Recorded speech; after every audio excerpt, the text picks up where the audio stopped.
C'est un succès populaire qui ne se dément pas depuis 5 ans. Dans cette ferme de Coltainville se dessine un autre modèle de consommation.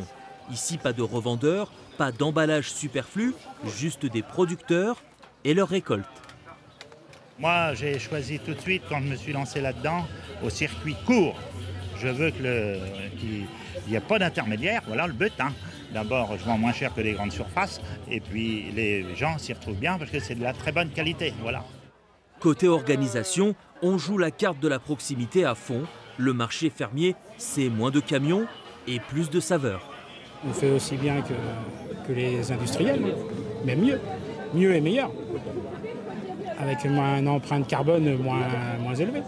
Vu que nous, tout est élevé ici, transformé en Eure-et-Loir.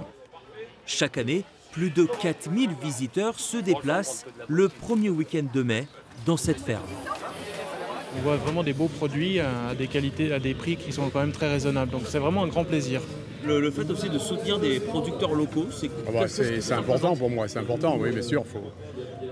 Si on veut continuer à avoir des bons produits, il faut s'efforcer de faire nos courses chez eux, c'est primordial. Mais le marché fermier révèle aussi une réalité plus dure, celle des savoir-faire qui s'éteignent, faute de relève. Après 50 ans de métier, Yves Langlois raccroche, sans successeur, malgré la demande, malgré la fidélité de sa clientèle.